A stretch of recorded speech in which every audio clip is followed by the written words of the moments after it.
السلام علیکم ورحمۃ اللہ وبرکاتہ. الحمدللہ رب العالمین، الصلاة والسلام علی سید المرسلین وعلى آلہ واصحابہ وازواجہ وذریاتہ واہل بیتہ اجمعین. اما بعد، فاعوذ باللہ من الشیطان الرجیم. بسم اللہ الرحمن الرحیم. اهدنا الصراط المستقیم صراط الذین انعمت علیہم غیر المغضوب علیہم ولا الضالین. بسم اللہ الرحمن الرحیم. الف لام میم ذلک الکتاب لا ریب فیہ ھدی للمتقین الذین یؤمنون بالغیب ویقیمون الصلاة ومما رزقناہم ینفقون. وقال رسول اللہ صلی اللہ علیہ وسلم اغتنموا خمسا قبل خمس وقال فیہ حیاتک قبل موتک وشبابک قبل حرمک او کما قال علیہ الصلاة والتسلیم. صدق اللہ العظیم وصدق رسولہ النبی الکریم ونحن علی ذلک لمن الشاہدین والشاکرین الحمد للہ رب العالمین. اللہم صلی علی سیدنا مولانا محمد وعلی آل سیدنا مولانا محمد واصحاب سیدنا مولانا محمد وبارک وسلم علیہم. اللہم انا نعوذ بک من شرور انفسنا اللہم انا نعوذ بک من شرور انفسنا اللہم انا نعوذ بک من شرور انفسنا ومن سیئات اعمالنا. محترم بزرگوں، ہم سب اس مدرسے کے سالانہ جلسے میں یہاں حاضر ہیں.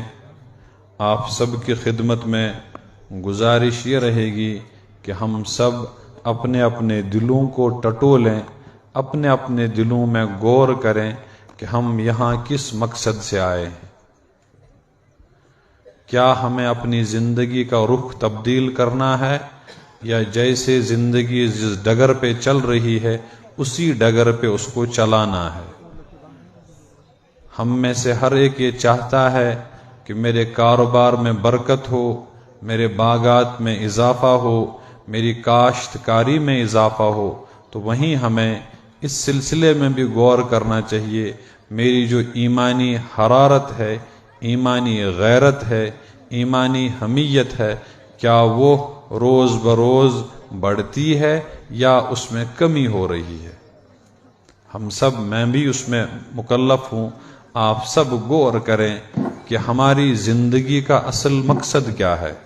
ہمیں اللہ تبارک و تعالی نے بنایا ہے، ہم سب سمجھتے بھی ہیں، جانتے بھی ہیں اور مانتے بھی ہیں، اور ہم نے یہ تسلیم کیا ہے، ہمارے بزرگوں نے، ہمارے اکابرین نے ہمیں یہ سمجھایا ہے کہ ہمارا رابطہ ہمارے اللہ سے مضبوط ہونا چاہیے. جتنا رابطہ اللہ سے مضبوط ہوگا اتنا تعلق بڑھے گا اور اتنی اپنی زندگی میں ہمیں برکتیں حاصل کرنے کے مواقع ملیں گے اور برکتیں حاصل کرنے کا جذبہ ملے گا. ہم غور کریں اپنی زندگی کے بارے میں، لیکن غور کرنے سے پہلے ہمیں اپنے آپ کے بارے میں فیصلہ کرنا ہے کہ ہم ہیں کیا،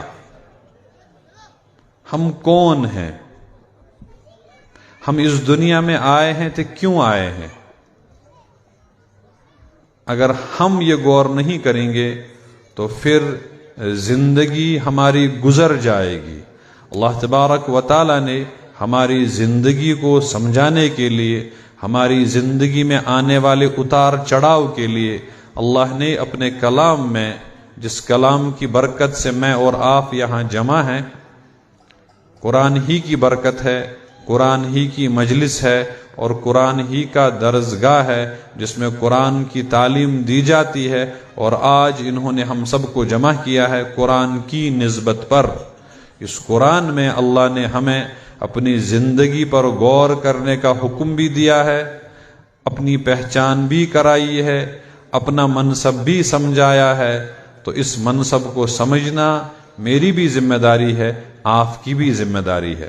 اللہ تبارک و تعالی نے مجھے جو نام دیا ہے، اللہ نے جو ہم سب کو ایک مشترکہ نام دیا ہے، وہ نام ہے کہ ہم انسان ہیں،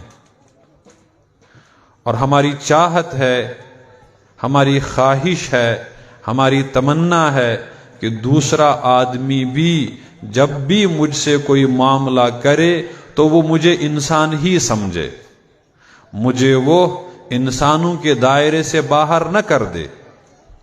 ہماری چاہت ہے کہ میرے ساتھ جب بھی کوئی معاملہ ہوگا تو معاملہ کرنے والا مجھے انسان سمجھ کر معاملہ کرے، اور ادھر سے میرا دعویٰ ہے کہ میں انسان ہوں، دعویٰ ہے میں انسان ہوں، اور چاہت ہے کہ لوگ مجھے انسان سمجھیں۔ لیکن سوال یہ ہے، کیا میں نے سماج میں اپنے آپ کو انسانوں کی طرح پیش کیا ہے یا نہیں کیا ہے؟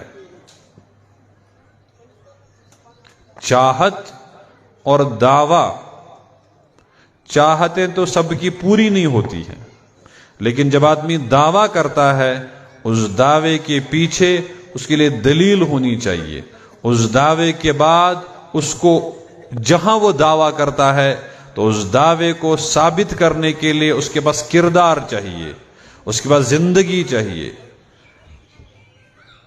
قرآن نے مجھ انسان کو مخاطب بنایا، میں انسان ہوں، مجھے مخاطب بنایا کہ جو زندگی تم گزار رہے ہو اس زندگی میں تمہارا کام کیا ہونا چاہیے۔ اللہ تبارک و تعالی نے قرآن کریم میں ایک جگہ فرمایا، وَاعْلَمُوا أَنَّمَا الْحَيَاةُ الدُّنْيَا لَعِبٌ وَلَهْوٌ وَزِينَةٌ وَتَفَاخُرٌ بَيْنَكُمْ وَتَكَاثُرٌ فِي الْأَمْوَالِ وَالْأَوْلَادِ كَمَثَلِ غَيْثٍ أَعْجَبَ الْكُفَّارَ نَبَاتُهُ ثُمَّ يَهِيجُ فَتَرَاهُ مُصْفَرًّا ثُمَّ يَكُونُ حُطَامًا۔ یہ انداز اللہ نے سکھایا مجھے، اللہ نے یہ خبر مجھے دے دی کہ اپنی زندگی پر غور کرو گے تو وہ 4 حصوں میں تقسیم ہوگی، اور اس منظر کو سمجھانے کے لیے اللہ نے مجھے اپنے کھیت میں پہنچا دیا، اللہ نے مجھے یہ مضمون سمجھانے کے لیے اپنے باغ میں پہنچا دیا اور سمجھا دیا تیری زندگی کی مثال ایسی ہے، کمثل غیث اعجب الکفار نباتہ، اس کاشتکار، اس باغ والے، وہ زمیندار کی طرح ہے جو بہت خوش ہوتا ہے جب وہ زمین میں بیج بو لیتا ہے۔ وہ اس امید پر بیج بوتا ہے کہ جب یہ کھیتی پک جائے گی، باغ کا پھل پک جائے گا تو مجھے نفع ملے گا، کچھ کھانے کے لیے، کچھ تجارت کے لیے، اس تجارت سے میں مال کماؤں گا اور اس کے بعد اپنی زندگی کو آرام دہ بناؤں گا۔ تو اللہ تبارک و تعالیٰ فرماتے ہیں جب انسان اپنی کھیت میں بیج بوتا ہے اور پھر ہماری برکتوں سے، اور ہم جو اس بیج کے سیرابی کے لیے پانی کا انتظام کرتے ہیں، اس پانی کے ذریعے جب یہ بیج اگ جاتی ہے، اس کی کونپلیں نکلتی ہیں، تو آدمی بڑا خوش ہوتا ہے کہ چلو اس مرتبہ جتنا بیج بویا تھا سب اگ کے باہر آ گیا۔ کمثل غیث اعجب الکفار نباتہ، کاشتکار کو بارش کے ذریعے اگنے والے بیج سے جو شادابی سبززار اس کی کھیت میں ظاہر ہوتا ہے، اعجب، اس کو بہت ہی اچھا لگتا ہے، پیداوار اس سال اچھی ہوگی۔ اور پھر اللہ تبارک و تعالیٰ فرماتے ہیں ثم یہیج، پھر یہ بیج جب اس کی کونپلیں باہر نکلتی ہیں، اس کے پودے بنتے ہیں، اور پودے جب اپنی جوبن پہ آ جاتے ہیں، ثم یہیج، اپنی جوبن پہ آ جاتے ہیں، بہت بلند ہو جاتے ہیں، اور پورے کھیت میں سبززار پھیل جاتا ہے، پورا کھیت لہلہا اٹھتا ہے، آدمی خوش ہوتا ہے، پیداوار بہت اچھی ہے۔ لیکن پھر جب انہی پودوں میں پیداواری صلاحیت پیدا ہوتی ہے اور پھر جس چیز کا وہ بیج بویا تھا وہ پیداوار فصل کی شکل میں ظاہر ہو جاتی ہے، اور پھر جب پکنے کا زمانہ شروع ہو جاتا ہے تو پھر یہی شاخیں بوجھل ہو کر، وزنی ہو کر جھک جاتی ہیں، اور پھر ایک زمانہ ایسا آ جاتا ہے کہ اس کی شادابی، اس کی ہریالی زرد رنگ میں تبدیل ہو جاتی ہے۔ آپ اپنے کھیت پہ غور کر لیجئے، ابھی آج کل ہم دان کی کھیتی کر رہے ہیں، کچھ وقت پہلے آپ نے مکی کی کھیتی کر رکھی ہوگی، ابھی وہ شاداب ہے، سرسبز ہے، لیکن ایک زمانہ ایسا آئے گا کہ یہ شادابی ختم ہو جائے گی، یہ ہریالی ختم ہو جائے گی۔ ہریالی ختم ہونے کے بعد اس میں زرد رنگ کی کیفیت پیدا ہو جائے گی، اور پھر سب لوگ تیار ہو جائیں گے، کھیتی کے کٹنے کا زمانہ آ گیا، سب لوگ جمع ہو جاؤ اور کھیتی کی کٹائی شروع ہوتی ہے۔ مضمون یہیں جا کر نہیں رکے گا۔ آپ نے جو بیج بویا تھا وہ آپ نے چھان پھٹک کے بویا تھا، اس کی صفائی آپ نے کی تھی، اس کو اگر کہیں دھونے کی ضرورت پڑی آپ نے دھویا بھی تھا، اس کو اگر کہیں دھوپ میں سکھانے کی ضرورت پیش آئی تو آپ نے اس کو دھوپ میں سکھانے کے لیے رکھا بھی تھا۔ لیکن جب آپ کا بیج خزاں کے موسم میں، پتجھڑ کے موسم میں، جب آپ کے کٹائی کے بعد آپ کے سامنے آ جائے گا تو آپ کے پاس بیج دو شکل میں ہوگا۔ اگر آپ دان کی کھیتی کرتے ہیں تو آپ کے پاس جب آپ نے دان کی کھیتی کی اور پھر کاٹنے کے بعد، جمع کرنے کے بعد جب گہنے کا کام شروع ہوگا، اس کو کشمیری کہتے ہیں چھمبن لوگن، جب گہنے کا کام شروع ہوگا تو وہاں جا کر یہ کاشتکار شام کو فصل جمع کرنے سے پہلے وہ ایک صفائی کا کام شروع کرتا ہے۔ کلر دونوں دانوں کا ایک ہے، رنگ دونوں دانوں کا ایک ہی ہے، لیکن ایک دانہ آپ کے پاس ایسا ہے کہ اس میں چاول اندر بن چکا ہے، اور دوسرا دانہ ایسا ہے جس میں چاول نہیں بنا ہے، صرف دان کا رنگ اور کور اس کے پاس ہے لیکن اندر سے وہ کھوکھلا ہے۔ یم کشر آسان زانا تم چھس ونا ہٹ، نت چھس ونا کسر۔ بیج بویا تھا اچھا، ہائی بریڈ، خدمت کی تھی بھرپور، جہاں سینچائی کی ضرورت پیش آئی سینچائی کا انتظام کیا، اور اللہ تبارک و تعالی نے سینچائی کے متعلق خود فرمایا کہ سینچائی کا انتظام ہم کرتے ہیں۔ وَأَنزَلْنَا مِنَ الْمُعْصِرَاتِ مَاءً سَجَّاجًا، ہم ہی ہیں جو بادلوں سے نچوڑ کر تمہارے لیے پانی کا انتظام کرتے ہیں، اور وہ پانی جب برستا ہے تو ہم اس کو ایسے برساتے ہیں کہ وہ قطرہ قطرہ زمین پر برستا ہے تاکہ ہمارے بندوں کو کسی قسم کی تکلیف نہ پہنچے۔ آپ گواہ ہیں، آپ میں سے کسی کو آج تک یہ شکایت نہیں ہوگی کہ مجھے بارش کی وجہ سے چوٹ لگی، یہ شکایت تو ہے میرے کپڑے بھیگ گئے، یہ شکایت تو ہے مجھے ٹھنڈ لگی، لیکن یہ شکایت کسی کو نہیں ہوگی کہ میں بارش کی وجہ سے، بارش کے قطروں کی وجہ سے میرا بدن زخمی ہو گیا، میرا بدن چھلنی ہو گیا۔ اللہ تبارک و تعالیٰ فرماتے ہیں ہم نے اس کا نظام ایسا رکھا ہے، یہ قطرہ قطرہ زمین پہ آ رہا ہے۔ وَأَنزَلْنَا مِنَ الْمُعْصِرَاتِ مَاءً سَجَّاجًا، اے اللہ آپ نے جو بارش برسائی، اس برسانے کا مقصد کیا ہے؟ آپ نے جو سردی کے موسم میں برف گرائی، اس برف کو گرانے کا مقصد کیا ہے؟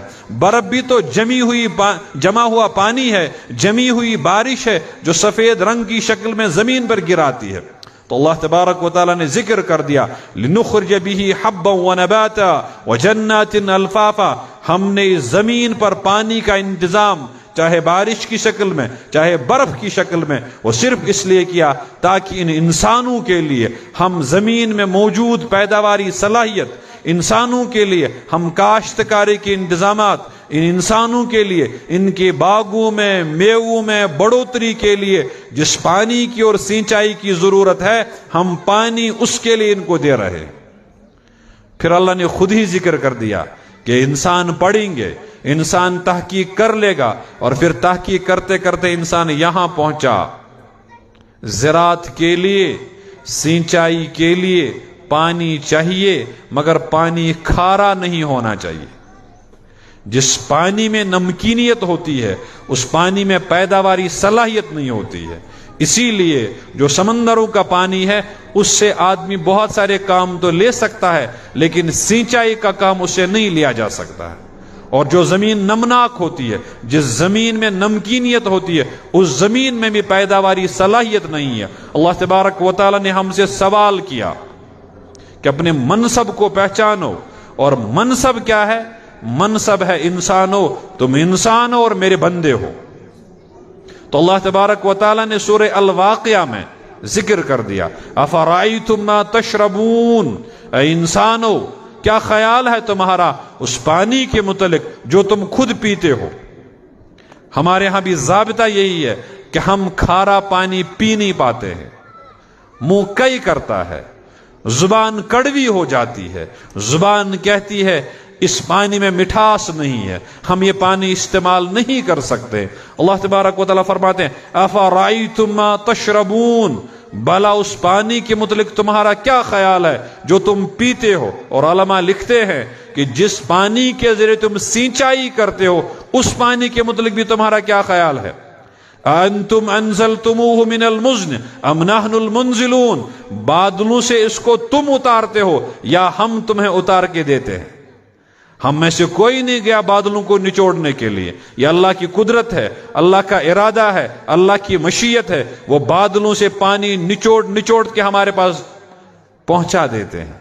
اب ہمارا پڑھا لکھا جوان جس نے اس فن کو پڑھا ہے، ماہر ہے اور پانی کے احوال سے واقف ہے، وہ کہتے ہیں کہ جناب یہ تو سپر نیچر ہے، یہ تو خود ہی ہو رہا ہے، یہ بخارات ہیں جو تپش کی وجہ سے، گرمی کی وجہ سے سمندر کا پانی بخارات میں تبدیل ہو کر اوپر فضا میں زمہریر کی ٹھنڈک میں وہ جم جاتا ہے۔ لیکن سوال یہ ہے کہ سمندر کا پانی تو کھارا ہے، لیکن جب یہی پانی اوپر جا کر نیچے برستا ہے، پانی سمندر کا بخارات میں تبدیل ہوا، اوپر چلا گیا، وہاں سے واپس آئے تو پانی میٹھا ہو کر واپس آتا ہے۔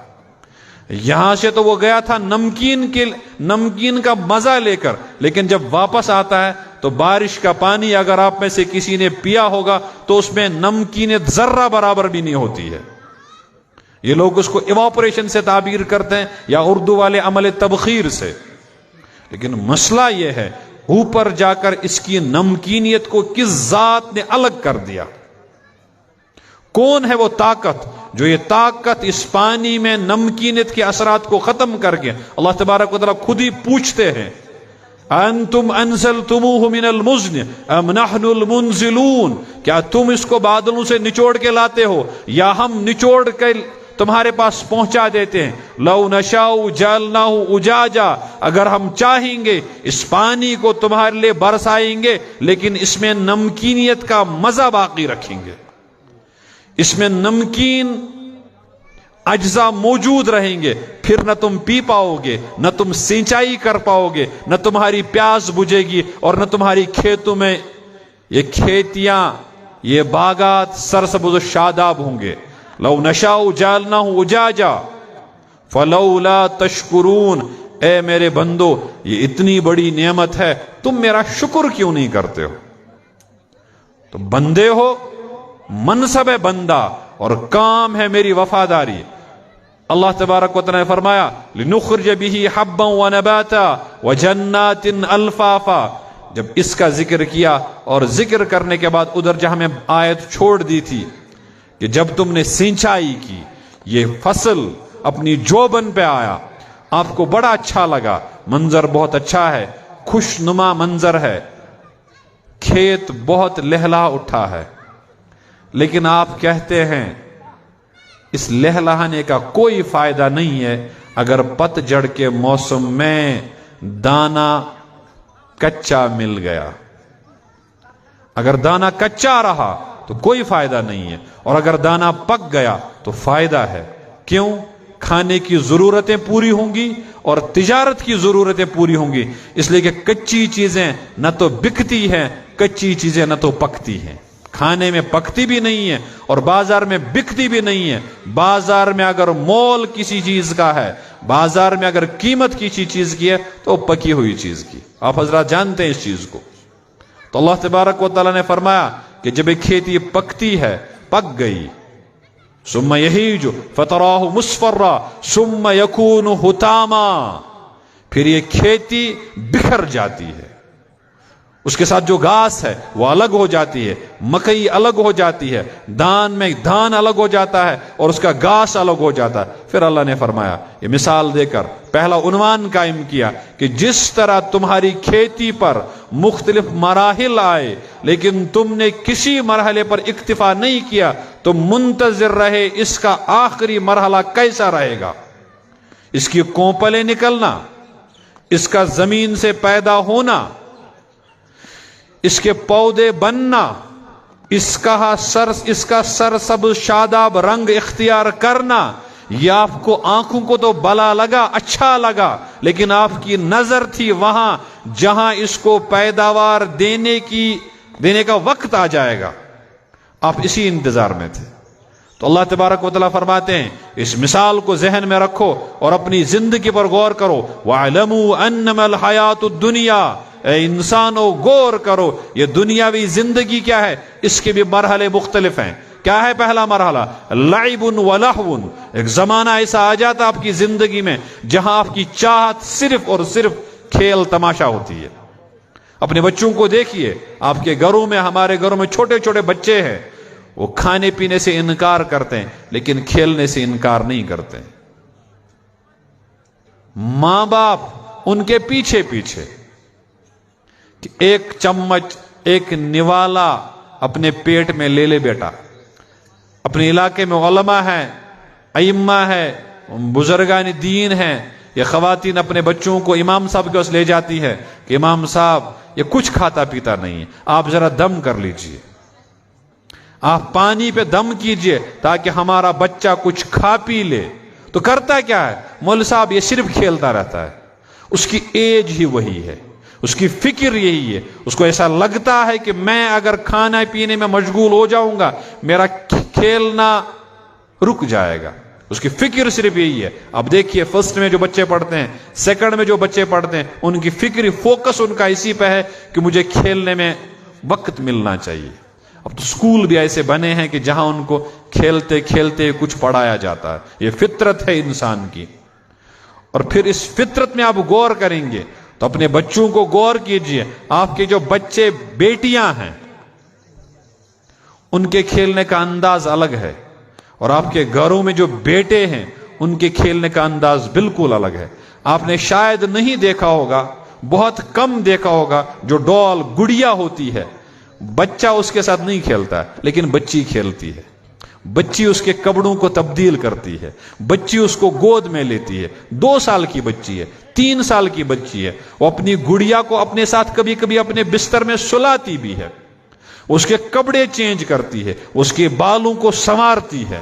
اس کے برخلاف جو بچے ہیں ان کو تو چاہیے دوسرے قسم کے کھلونے، ان کو گاڑیاں چاہیے، ان کو پلاسٹک کے ٹریکٹر چاہیے، ان کو JCB چاہیے، وہ اس میں کھیلتے ہیں، یہ اس میں کھیلتے ہیں، کیونکہ نیچر یہی ہے کہ اس بچے کے ذہن میں پہلے سے یہ بات بیٹھی ہوئی ہے مجھے آگے چل کر ہارڈ ورک کرنا ہے، اور اس بچی کے ذہن میں اللہ نے فطرت میں ڈال دیا ہے کہ آگے چل کر تجھے اپنے بچوں کی تربیت اسی انداز سے کرنی ہے۔ جب یہی بچی جو 2-3 سال کی عمر میں گڑیا کے ساتھ کھیلا کرتی تھی، جب کل جا کر یہ ماں بنے گی، اس کو دنیا کی کوئی اسکول اس کو یہ نہیں سکھاتا ہے کہ بچے کو فیڈ کیسے کرنا ہے، بچے کو اپنے ساتھ کیسے سلانا ہے، یہ خود اس کے فطرت میں اللہ نے یہ بات رکھی ہے کہ بچے کو کس طرح اپنے سینے سے لگانا ہے، کس طرح اپنے سینے کا شیر اس کو پلانا ہے، یہ اس کو کسی نظام نے نہیں سمجھایا ہے، یہ فطرت ان کی ہے۔ تو بچپنے میں فطرت ہے کہ مجھے کھیلنا ہے،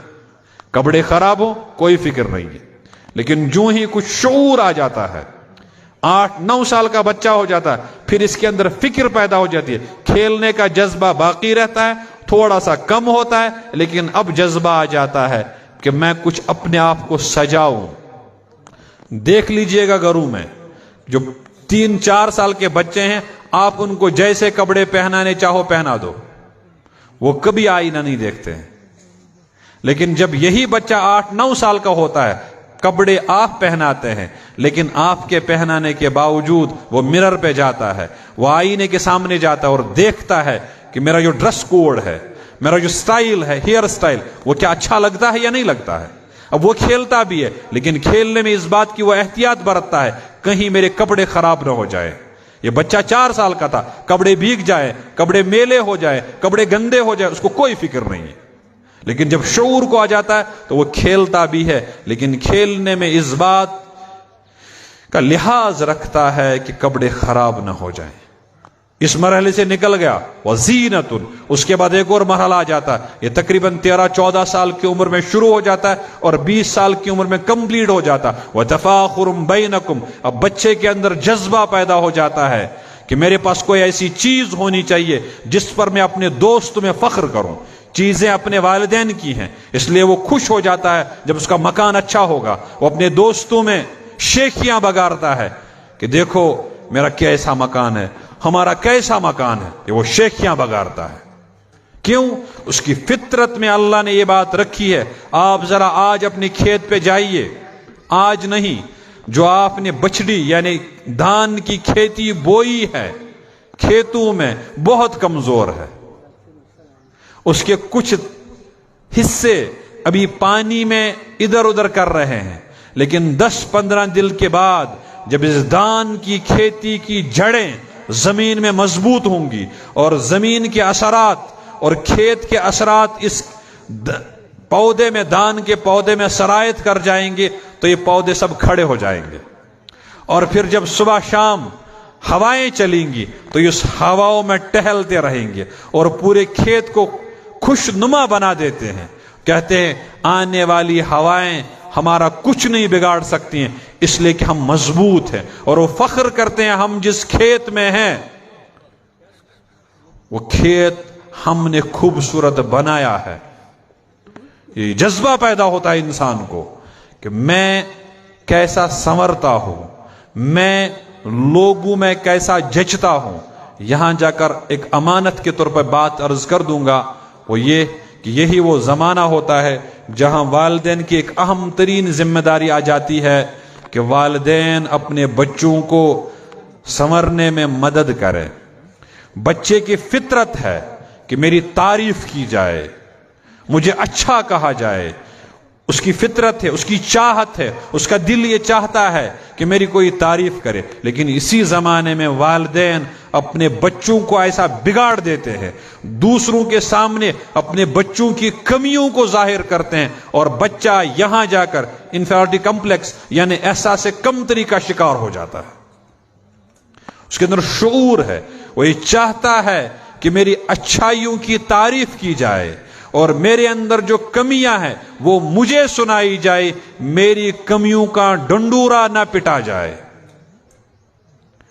وَتَفَاخُرٌ بَيْنَكُمْ. آپس میں فخر کرنے کے جذبات یہیں جا کر پھر مسائل پیدا ہو جاتے ہیں جہاں آدمی اپنے کردار کو بیچ کھاتا ہے. کیوں؟ جب اس کے فطری تقاضے، جو تعریف سننے کے تقاضے ہیں، جب والدین نے پورے نہیں کیے، جب اس کے اعزاء اقارب نے پورے نہیں کیے، تو باہر جا کر جو اقبال نے کہا تھا مرحوم نے، ہوئی نہ پیدا زاگ میں بلند پروازی، خراب کر گئی شاہی بچے کو صحبت زاگ، حیا رہی نہ زمانے کی آنکھ میں باقی، خدا کرے جوانی تیری رہے بے داغ. باہر کوے بیٹھے ہیں انسان شکل میں، لیکن کردار میں کوے ہیں. وہ آپ کی عصمت سے کھلواڑ کرنا چاہتے ہیں، وہ آپ کے سامنے آپ کے ڈریس کی تعریف کرتے ہیں، جس کو آج کی ٹرمینالوجی میں کہتے ہیں وہ آپ کے مطلب کمنٹ پاس کرتے ہیں، اور وہ بات آپ کے دل کو لگ جاتی ہے کہ یقیناً کوئی تو ہے جو اس دنیا میں میری اچھائیوں کو سمجھ سکتا ہے. اور پھر وہیں آپ دل دے بیٹھتے ہیں اور یہ شروعات ہوتی ہے کہ اب آگے چل کر آپ کی عصمت کا سودا ہوگا، آگے چل کر آپ کے دین و ایمان کے ساتھ کھلواڑ ہوگا. لیکن یہ ذمہ داری ہے اس زمانے میں والدین کی کہ اپنے بچوں کی تربیت اس طرح کرے. اور موضوع کہیں اور چلا جائے گا، اس لیے میں واپس اپنی بات پہ آ جاتا ہوں. ہم نے بات شروع کی تھی کہ ہم مقام ہمارا کیا ہے. میں انسان ہوں تو انسان ہو کر جو میری زندگی اللہ نے مجھے دی ہے، اس زندگی کو مجھے گزارنا کیسا ہے؟ تو گزارنا ہے نتیجے کو ذہن میں رکھ کر۔ نتیجہ وہی ہے کہ کھیت جوبن پہ آ گئی، کھیت لہلا اٹھی، لیکن ابھی اس میں دانے پیدا نہیں ہوئے، تو آدمی محنت جاری رکھتا ہے، نتیجہ وہی نکلتا۔ تو اللہ تبارک و تعالیٰ فرماتے ہیں پھر ایک زمانہ ایسا آ جاتا ہے جہاں فخر کا مضمون پیچھے رہ جاتا ہے، اور پھر وہاں تمنا رہتی وَتَكَاثُرٌ فِي الْأَمْوَالِ وَالْأَوْلَادِ، اب جذبہ پیدا ہو جاتا ہے میرے پاس مال بہت ہونا چاہیے۔ جوانی میں پوچھ لیجئے کسی سے بچے زیادہ اچھے ہیں کم، تو وہ کہے گا جوانی میں کم اچھے ہیں، بڑھاپے میں زیادہ اچھے ہیں۔ آدمی کی فطرت ہے جو ہی 50 سال کی عمر میں پہنچ جاتا ہے تو وہ چاہتا ہے میرا پورا قبیلہ میرے سامنے ہو، میرے سب بچے میرے سامنے ہو، لیکن جب یہی خود 25 سال کا تھا تو اس وقت چاہتا تھا میری پرائیویسی میں کوئی آدمی مداخلت نہ کر بیٹھے، میں ایک نیوکلیئر فیملی میں رہنا چاہتا ہوں، میں ایک شارٹ فیملی میں رہنا چاہتا ہوں تاکہ اب ان کی ضرورتیں پوری کروں۔ لیکن جو ہی عمر اس حد میں پہنچ جاتی ہے تو وہاں جذبہ پیدا ہوتا وَتَكَاثُرٌ فِي الْأَمْوَالِ وَالْأَوْلَادِ، میرے پاس مال بھی بہت ہو اور میرے پاس کنبہ بھی بڑا ہو تاکہ ہم ٹھاٹھ سے رہیں۔ تو یہی جب زمانہ آ جائے گا تو اللہ تبارک و تعالیٰ نے مثال ذکر کرنے کے بعد پہلے عنوان دیا، اس کے بعد مثال دی، اور مثال پر نتیجہ نکالا وَفِي الْآخِرَةِ عَذَابٌ شَدِيدٌ وَمَغْفِرَةٌ مِّنَ اللَّهِ وَرِضْوَانٌ وَمَا الْحَيَاةُ الدُّنْيَا إِلَّا مَتَاعُ الْغُرُورِ۔ کھیتی پہ نظر دوڑائی، سبزہ زار اچھا لگا، لیکن نظر نتیجے پہ تھی۔ پتجھڑ کے موسم میں، موسم خزاں میں جب کھیتی کی کٹائی کی بات آئی تو اس وقت آپ نے دیکھا کہ جو دانہ پک گیا ہے وہی میرا ہے اور جو کچا رہا وہ میرا نہیں ہے۔ اب اسی مثال کو اپنے ذہن پہ دوڑائیے، اس مثال کو غور کیجئے۔ بیج جب ہم نے بویا تھا کچا نہیں تھا، وہ پکا ہوا تھا، وہ ہائی بریڈ تھا اس ایگریکلچر کی ٹرم میں، لیکن جب فصل اس سے نکلی وہ کچھ پکی تھی، کچھ کچی رہ گئی تھی۔ کچی فصل کو آپ کھیت ہی میں چھوڑ آتے ہیں، کچی فصل کو آپ وہیں چھوڑ آتے ہیں۔ کسی نے پوچھا 4-5 مہینے سے دن رات آپ کھیت میں پڑے ہوئے تھے، تو یہ جو کچے دانے ہیں ان کو یہاں کیوں چھوڑ دیا؟ تو جواب صرف ملے گا یہ دانے زمیندار کے لیے وفادار نہیں ہے، اس لیے زمیندار بھی اب ان کے ساتھ وفاداری نہیں کرے گا۔ اور جو پکے ہوئے دانے ہیں چاہے وہ کم ہی کیوں نہ ہو تو یہ زمیندار کے لیے وفادار ہیں، تو زمیندار بھی اب ان کے لیے وفادار ہے۔ تب زندگی میں غور کیجئے، حضرت رسول رحمت صلی اللہ علیہ وسلم، آج ہی صبح ایک کتاب میں سبق پڑھا کے آیا ہوں تو وہاں روایت پڑھی، حضرت رسول اکرم صلی اللہ علیہ وسلم نے فرمایا، ابو ہریرہ روایت نقل کرتے ہیں، نبی علیہ السلام نے فرمایا کل مولود یولد علی الفطرہ، ہر پیدا ہونے والا بچہ وفاداری کا سبق لے کر آیا ہے۔ جس طرح ہر دانہ جو آپ نے اپنے کھیت میں بویا ہے، اپنی کوشش سے آپ نے یہ ارادہ کیا ہے کہ ہر ایک دانہ پکا ہو، کیونکہ کچے دانے پر کھیتی اگتی نہیں ہے، لیکن پکے ہوئے دانے آگے جا کر پتجھڑ کے موسم میں کچھ دانے تو پکے ہوئے ملیں گے لیکن کچھ دانے کچے ملیں گے۔ تو فرمایا ہم نے جب آپ کو ادھر بھیجا تھا تو وفاداری کے جذبات کے ساتھ بھیجا تھا، وفاداری کی تعلیم کے ساتھ بھیجا تھا۔ پھر کیا ہوا؟ فَأَبَوَاهُ يُحَوِّدَانِهِ أَوْ يُنَصِّرَانِهِ أَوْ يُمَجِّسَانِهِ، پھر سماج، پھر والدین، پھر علاقے کا ماحول آپ کو کہیں سے کہیں چھوڑ دے گا۔ اب طے خود کرو۔ اللہ نے کہا وَفِي الْآخِرَةِ، جب تمہاری جوانیوں کا پتجھڑ کا موسم آئے گا اور وہ شروع ہوگا موت سے، وَفِي الْآخِرَةِ، اس آخرت کے پتجھڑ کے موسم میں وہاں نتیجے صرف 2 ہوں گے۔ وَفِي الْآخِرَةِ عَذَابٌ شَدِيدٌ، یا تو سخت ترین عذاب ہے، وَمَغْفِرَةٌ مِّنَ اللَّهِ وَرِضْوَانٌ، یا اللہ کی طرف سے بخشش ہے۔ جو پکا ہے وہ قیمتی ہے، جو کچا ہے اس کو لوگ مفت میں لینے کے لیے تیار نہیں ہے۔ غور کیجئے گا، اپنی مکی کی کھیتیوں پر، اپنے سیب کے باغات پر، اپنے اخروٹ کے درختوں پر، ہر جگہ یہی فیصلہ ہے، پکا ہے کم ہی کیوں نہ ہو لیکن ہم اس کو لینے والے ہیں۔ وَمَغْفِرَةٌ مِّنَ اللَّهِ وَرِضْوَانٌ۔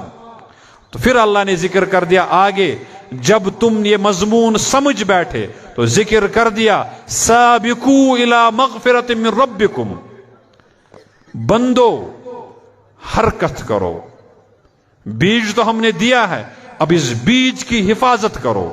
حفاظت کی شکل کیا ہوگی؟ تم نے مانگا ہم سے، خطبے میں نے آیت پڑھی اہدنا الصراط المستقیم، یا اللہ نے ہمیں درخواست لکھوانی سکھائی ہے۔ جس طرح سکولوں میں ہمارے اردو پڑھانے والے اساتذہ کرام گرامر جب پڑھاتے ہیں تو ہمیں وہ واحد جمع بھی سکھاتے ہیں، مذکر مؤنث کی تقسیم بھی سکھاتے ہیں، وہ ہمیں معرفہ نکرہ کی تعلیم بھی کرتے ہیں، وہ ہمیں اسم اور اسم کی قسمیں سمجھاتے ہیں، وہیں وہ ہمیں مضمون سمجھاتے ہیں کہ جناب اس جانور پر مضمون لکھنا ہے، میرا بہترین دوست اس پہ مضمون لکھیے 10 جملوں کا۔ پھر جانوروں پر ہم کبھی گھوڑے پہ مضمون لکھتے ہیں، کبھی ہم گائے پہ مضمون لکھتے ہیں۔ اور اسی طرح ہمارا استاد ہمیں سکھاتا ہے کہ بڑوں کے سامنے جب درخواست پیش کی جاتی ہے وہ درخواست لکھی کیسے جائے گی، اس میں عنوان کہاں ہوگا، اس میں مضمون کہاں ہوگا، اس میں ہم بات کہاں سے شروع کریں گے اور اس کو کن کن خطابات سے نوازیں گے۔ بخدمت جناب ہیڈ ماسٹر صاحب، عالی جناب، آج کل کچھ مسئلہ ہے گھر میں، کھیتی کا زمانہ ہے، اس لیے مجھے 2 دن کی چھٹی منظور کر لیجئے۔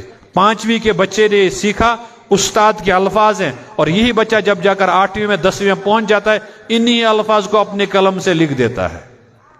استاد خوش کہ میرے اس طالب کو، میرے اس ٹاٹ کو اتنا تو سلیقہ ہے کہ میرے الفاظ کو دہرا سکتا ہے۔ اپنی صلاحیت تو کچھ نہیں ہے، میں نے جو سکھایا ہے وہ اس نے لے لیا، اخذ کر لیا، اب میرے سامنے اپنی درخواست پیش کرتا ہے۔ اللہ نے بھی ہم بندوں کو سکھایا کہ ہمارے دربار میں درخواست کیسے کی جاتی ہے، تو کہہ دیا جب ہمارے دربار میں درخواست کرو گے تو پہلے ہمیں تعریف کرنا، الحمدللہ رب العالمین الرحمن الرحیم مالک یوم الدین ایاک نعبد و ایاک نستعین۔ تمام ایگو، پورا اپنا سیلف سٹینڈرڈ گرا دو اور کہہ دو ایاک نعبد، اے اللہ بس ہم آپ ہی کی تو عبادت کرتے ہیں، وَإِيَّاكَ نَسْتَعِينُ، ہم مدد صرف آپ ہی سے چاہتے ہیں، ہمیں کہیں اور مدد ملنے کی کوئی امید نہیں ہے۔ اب ہماری درخواست کیا ہے؟ اِهْدِنَا الصِّرَاطَ الْمُسْتَقِيمَ، ہمیں سیدھا راستہ دکھا دیجئے۔ کیوں؟ اس لیے کہ آپ نے خود ہمیں سمجھا دیا اپنی کتاب میں کہ آگے چل کر جو راستے ہیں وہ راستے اور نتیجے کے اعتبار سے 2 ہیں، کوئی تو پکے آئے گا اور کوئی ہمارے ہاں کچا آئے گا۔ جو کچا آئے گا وَفِي الْآخِرَةِ عَذَابٌ شَدِيدٌ، اور جو ہمارے پاس وفاداری کی شکل میں آئے گا وَمَغْفِرَةٌ مِّنَ اللَّهِ وَرِضْوَانٌ، اس کے لیے مغفرت و رضوان ہے۔ اور پھر ہم نے تم کو وہاں سمجھا دیا تھا وَسَابِقُوا إِلَىٰ مَغْفِرَةٍ مِّن رَبِّكُمْ، تم اپنے لیے راستہ تیار کرو مغفرت کا، تو اللہ ہم وہی چاہتے ہیں، اِهْدِنَا الصِّرَاطَ الْمُسْتَقِيمَ۔ اور کون سا راستہ؟ صراط الذین انعمت علیہم، اے اللہ ہمیں ایسا راستہ دکھا جس پر آگے چل کر کوئی نتیجہ ملے گا، جس پر آپ کا انعام ملے گا، جس پر کچھ نہ کچھ کریڈٹ ہوگا۔ اے اللہ ہم ڈیبٹ والے راستے کو نہیں چاہتے، ہم صرف کریڈٹ والے راستے کو چاہتے ہیں۔ اہدنا الصراط المستقیم۔ اور کون سا راستہ؟ صراط الذین انعمت علیہم، جن پر آپ کا انعام نازل ہوگا، جن پر آپ کا انعام ہوا ہے۔ تو پھر ذکر کر دیا غیر المغضوب، وہ آج کل کے دور میں ٹرمز اینڈ کنڈیشنز، جہاں بھی آپ کوئی چیز خریدتے ہیں، کہیں اپلائی کرتے ہیں تو وہاں پہلے ہی ٹرمز کیا ہیں، کنڈیشنز کیا ہیں، تاکہ ہم اس پروڈکٹ کو آگے مارکیٹ میں بیچ سکیں، تاکہ ہم اپنے کسٹمر کو اپنے جال میں لے سکیں، یہ چیزیں بکیں، اس کے منافع یہ ہیں، شرائط یہ ہیں، شرائط اور ضابطے طے ہو گئے۔ تو اللہ نے کہا بالکل، ہم نے درخواست کی اللہ ہمیں نہ تو ایسا راستہ دینا جس پر آپ کا غضب نازل ہوگا، اے اللہ ہمیں ایسا راستہ بھی نہیں دینا جو آگے چل کر گمراہی کا شکار ہوگا۔ پھر اللہ نے خود ذکر کر دیا تم انسانوں اس دنیا میں آئے ہو، یہ دنیا امتحان گاہ ہے، اس امتحان گاہ میں طرح طرح کی پہیلیاں ہوں گی، اس امتحان گاہ میں طرح طرح کی آزمائشیں ہوں گی. تو ایک جگہ ذکر کر دیا ان الشیطان للانسان عدو مبین، بے شک یہ شیطان جو اس دنیا میں رہ رہا ہے یہ انسان و تمہارا سب سے بڑا دشمن ہے. یہ کیوں اللہ نے ذکر کر دیا؟ تاکہ کل جا کے انسان یہ نہ کہہ دے کہ اللہ مجھے تو معلوم ہی نہیں تھا کہ شیطان میرا دشمن ہے. اللہ نے پہلے یہ اعلان کر دیا ان الشیطان للانسان عدو مبین، اور خود ہی سورہ الاعراف میں ذکر کر دیا اس شیطان نے ہم سے بات کی ہے. ہم سے بات کرنے کے بعد کہا ہے فبما اغویتنی، اے اللہ جس کی وجہ سے میں راندہ درگاہ ہوا، جس کی وجہ سے میں گمراہ ہوا، میں اس کو نہیں چھوڑوں گا. لاقعدن، میں اس کے سامنے بیٹھوں گا اور پھر کیا کروں گا؟ ثم لآتینہم من بین ایدیہم ومن خلفہم وعن ایمانہم وعن شمائلہم ولا تجد اکثرہم شاکرین. اے اللہ میرا وعدہ ہے تم سے، ابلیس کر رہا ہے کہ میں اس انسان کے سامنے آؤں گا، اس انسان کے پیچھے آؤں گا، اس انسان کے دائیں طرف آؤں گا، اس انسان کے بائیں طرف آؤں گا، اور اس کو جو پٹی پڑھاؤں گا اس میں سب سے پہلا سبق یہ پڑھاؤں گا اے انسان تو اپنے اللہ کا شکر کبھی نہیں کرنا. وَلَا تَجِدُ أَكْثَرَهُمْ شَاكِرِينَ. اور ادھر اللہ نے مطالبہ کیا وَاشْكُرُوا لِي، بندوں میرا شکر کرو. ابلیس نے وعدہ کیا میں ان بندوں کو شکر کرنے کا موقع نہیں دوں گا، اور اللہ فرمائش کر رہے ہیں میرے بندوں میرا شکر کرو. اور دوسری جگہ کہا لَإِن شَكَرْتُمْ لَأَزِيدَنَّكُمْ، اگر تم میرا شکر کرو گے تو میں نعمتوں میں اضافہ کر دوں گا. یہ سب چیزیں سکھا دی. کیوں سکھا دی؟ تاکہ ہمارے قدم کامیابی کی طرف چلے. سابقوا الی مغفرۃ من ربکم وجنۃ، اللہ کہتے ہیں آگے جو تمہارے لیے ہم نے رکھا ہے وہ بہت عظیم ہے. چلو قدم بڑھاؤ، قدم اٹھاؤ. کس لیے؟ اپنے رب کی مغفرت تلاش کرنے کے لیے. کس لیے؟ اپنے رب کے جنت کو حاصل کرنے کے لیے. اے اللہ جنت کتنی بڑی ہے تو ذکر کر دیا. ہم صرف چوڑائی کا ذکر کرتے ہیں، ہم چیز کی بریڈتھ کو بیان کرتے ہیں، لینگتھ تم خود ہی سمجھ لینا، کیونکہ ہمیشہ چیز کی لمبائی زیادہ ہوتی ہے اس کی چوڑائی سے. تو اللہ نے کہا سابقوا الى مغفرۃ من ربکم وجنۃ عرضها كعرض السماء والارض اعدت للذین آمنوا باللہ ورسلہ. تم سبقت کرو، تم قدم بڑھاؤ اس جنت کی طرف جس جنت کی چوڑائی 7 زمین 7 آسمانوں کی لمبائی چوڑائی کے برابر ہے. اس کو اگر سمجھنا ہے تو بخاری اس میں ابن ماجہ میں روایت موجود ہے کہ ایک آسمان کو رکھ دیجئے جس طرح ہم روٹیاں رکھتے ہیں ایک دوسرے کے اوپر نہیں بلکہ ان کے کناروں کو آپس میں ملا کے، تو یہ بہت چوڑی جگہ ہو جائے گی. تو فرمایا 7 آسمانوں کو اسی طرح چوڑائی میں رکھ دو اور اس کے بعد 7 زمینوں کو رکھ دو. یہ ایریا جتنا بنے گا اتنا ایریا جنت اس کا اس سے بھی زیادہ ہے. ارضها كارض السماء والارض اعدت، یہ اللہ بنایا کس کے لیے ہے؟ اعدت للذین، یہ ان لوگوں کے لیے بنایا ہے جو اللہ اور اللہ کے پیغمبر کے ماننے والے ہیں. اے اللہ ہم تو ماننے والے ہیں، تو کرنا کیا ہے؟ بات ختم کر دوں گا. تو ذکر کر دیا اہدنا الصراط المستقیم سے مضمون. تو اللہ نے کہا ہم بتائیں گے کیا کرنا ہے. الف لام میم، اس کے معنی تو اللہ ہی کو معلوم ہے. انشاءاللہ جنت میں جائیں گے وہاں پوچھ لیں گے، یہاں پوچھنے کی ضرورت نہیں ہے. بولتے رہیں گے لوگ، سمجھ میں کچھ آنے والا نہیں ہے. اس کا سب سے اچھا جواب علامہ جلال الدین سیوطی نور اللہ مرکز نے جلالین میں دیا ہے. اللہ عالم بمرادہ بذالک، اللہ ہی اپنی مراد خود جانتے ہیں، ہمیں نہیں پتا ہے. ہمیں پڑھنے کا ثواب ملے گا. ذالک الکتاب، یہ کتاب یعنی قرآن مجید ہے کیا؟ لا ریب فیہ، اس میں کوئی شک نہیں ہے. ہدی للمتقین، یہ جنہوں نے راہ تلاش کی تھی، جنہوں نے مانگا تھا ہمیں صراط مستقیم ملے، ان کے لیے یہی کتاب رہنمائی کرنے والی ہے. ہدی للمتقین، تو فرمایا ہمارے راہ پر چلنے کے لیے، ہمارے نقش قدم پر آنے کے لیے، ہماری جنت تک پہنچنے کے لیے عمل کردار کیا ہے؟ الذین یؤمنون بالغیب، ایمان لے آؤ. ویقیمون الصلاۃ، نمازوں کی پابندی کرو. کر لیا. وَمِمَّا رَزَقْنَاهُمْ يُنْفِقُونَ، اپنے معاملات کو درست رکھو. اور پھر جو بھی چیزیں وَالَّذِينَ يُؤْمِنُونَ بِمَا أُنزِلَ إِلَيْكَ وَمَا أُنزِلَ مِن قَبْلِكَ، یہ سب چیزوں کو مانو. جتنے پیغمبر آئے ہیں ان کو تسلیم کرو اجمالی طور پر، لیکن تصور رکھو ہر کام میں وَبِالْآخِرَةِ هُمْ يُوقِنُونَ، کہ ہمیں ہر کام کا جواب آخرت میں دے کر ہی جانا ہے. اس لیے کہ زندگی بہت قلیل ہے. ایک ربائی پڑھ کے بات ختم کر دوں گا. کسی نے بہت اچھی نظم لکھی ہے، عنوان اس کا دیا ہے اور بس. تو وہ کہتا ہے وہاں رنگ و رس کی ہوس اور بس، مسئلہ دسترس اور بس. زندگی کیا ہے؟ کھانا پینا چاہیے، اچھے کپڑے چاہیے، اور جب یہ چاہت ختم ہو جاتی ہے 45-50 سال کی عمر میں، پھر صرف ایک چاہت رہتی ہے کہ لوگ مجھے بڑا بنائیں، لوگ مجھے چودھری بنائیں. آج کل دنیا میں جتنے فتنہ فساد ہیں عالمی سطح پر، اس کا سب سے پہلا ارادہ کیا ہے؟ بس دنیا میں میری ہی چلنی چاہیے، مجھے کچھ ملے نہ ملے، مسئلہ دسترس اور بس. سب تماشائے کن ختم شد، اس نے کہہ دیا بس اور بس.